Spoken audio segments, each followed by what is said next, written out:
Au cours de la première journée, listez les émotions que vous éprouvez au cours d'une semaine normale, puis utilisez les outils cités dans la vidéo précédente en agissant sur votre physiologie, votre perspective, votre vocabulaire et votre conditionnement neuro-associatif pour passer plus de temps dans des états émotionnels positifs. Au cours de cette seconde journée, vous devez apprendre à conditionner votre métabolisme et vos muscles de manière qu'ils vous procurent l'énergie et la bonne forme physique que vous désirez.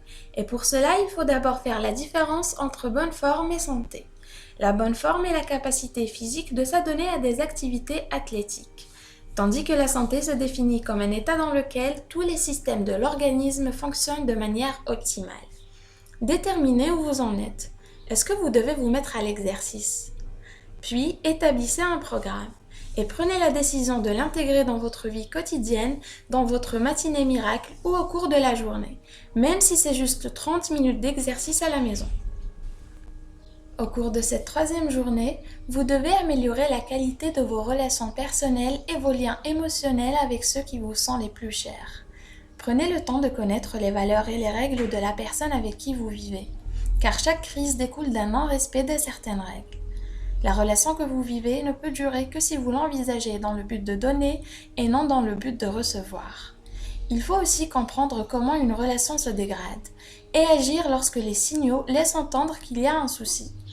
Ces signaux sont d'abord la résistance, le ressentiment, le rejet et enfin le refoulement.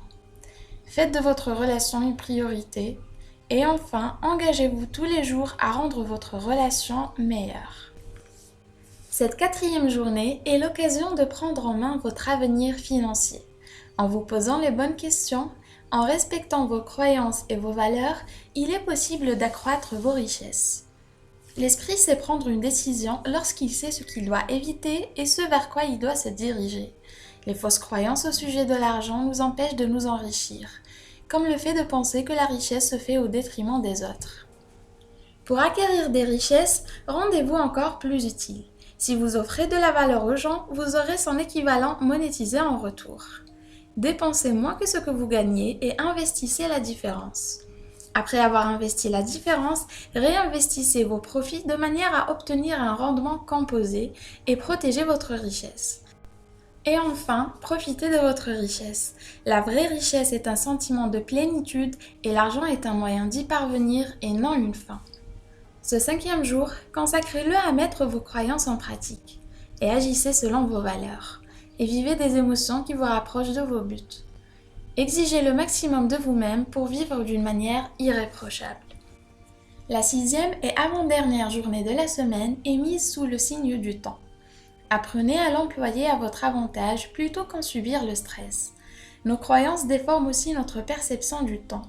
Cette capacité à déformer volontairement le temps consciemment peut nous permettre d'avoir la sensation qu'une heure vaut une minute ou une minute une heure. Gérez vos priorités et gagnez des années en mettant à profit l'expérience des autres. Au cours de cette dernière journée, votre but est de trouver un équilibre, alors vous pouvez vous reposer et vous amuser. Les bateaux traquaient les dauphins car ils savaient que des bancs de thon les suivaient juste en dessous.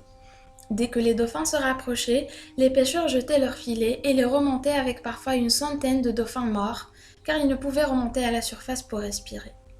Tout ça pourquoi? Du temps. Après, ils remettaient tous les corps des dauphins à la mer.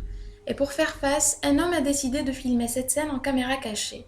Il s'est introduit sur ce bateau comme matelot et il savait qu'il risquait la mort s'il se faisait prendre. Finalement, son expédition a été une réussite. Un film de 11 minutes a permis de mettre au jour toutes ces activités barbares.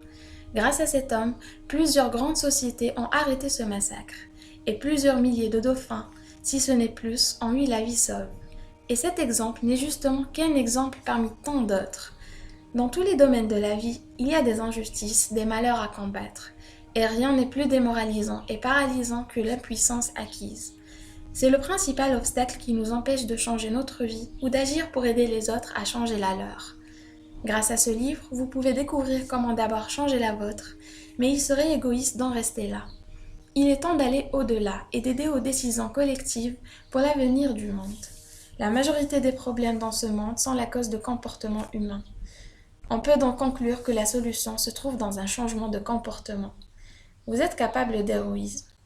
Mais lorsque le moment viendra, aurez-vous le courage d'agir en héros et de vous oublier au profit de ceux qui sont dans le besoin?